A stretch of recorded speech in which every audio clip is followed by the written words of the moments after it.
வாங்க வணக்கம். இன்றைக்கி பன்னீர் பட்டர் மசாலா குயிக்காகவும் டேஸ்டியாகவும் சிம்பிளாகவும் எப்படி செய்கிறதுன்னு பார்க்கலாம். இது வீட்லேயே செய்த பன்னீர். இதை கட் பண்ணி வச்சுக்கோங்க.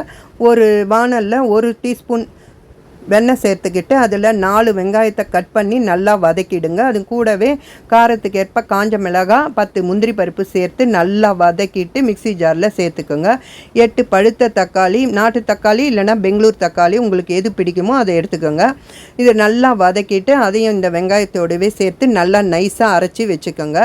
இப்போ ஒரு வானலில் 2 ஸ்பூன் பட்டர் சேர்த்துக்கிட்டு அதில் 1/2 டீஸ்பூன் காஷ்மீரி மிளகாத்தூள், 1/2 டீஸ்பூன் கரம் மசாலா தூள், 1/4 டீஸ்பூன் தனி மிளகாத்தூள் சேர்த்து நல்லா வதக்கிட்டு இப்போ அரைச்சி வச்சுருக்கிற விழுதை அதில் சேர்த்து நல்லா கொதிக்க விடுங்க.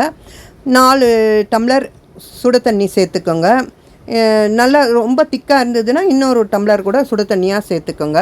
சேர்த்து நல்லா கொதிக்க விட்டு உங்களுக்கு எந்த அளவுக்கு கிரேவி வேணுமோ அந்த அளவு கொதித்து திக்கானதும் அதில் பன்னீருங்களை சேர்த்துக்கிட்டு நல்லா கொதிக்க விட்டு ஸ்டவ் ஆஃப் பண்ணிவிட்டு அதில் கசூரி மேத்தி ஒரு 1/2 டீஸ்பூன், ஒரு புடி அளவுக்கு கொத்தமல்லி தழையை கட் பண்ணி அதில் தூவி விட்டு கலந்து விட்டுக்கிட்டிங்கன்னா பன்னீர் பட்டர் மசாலா ரெடி.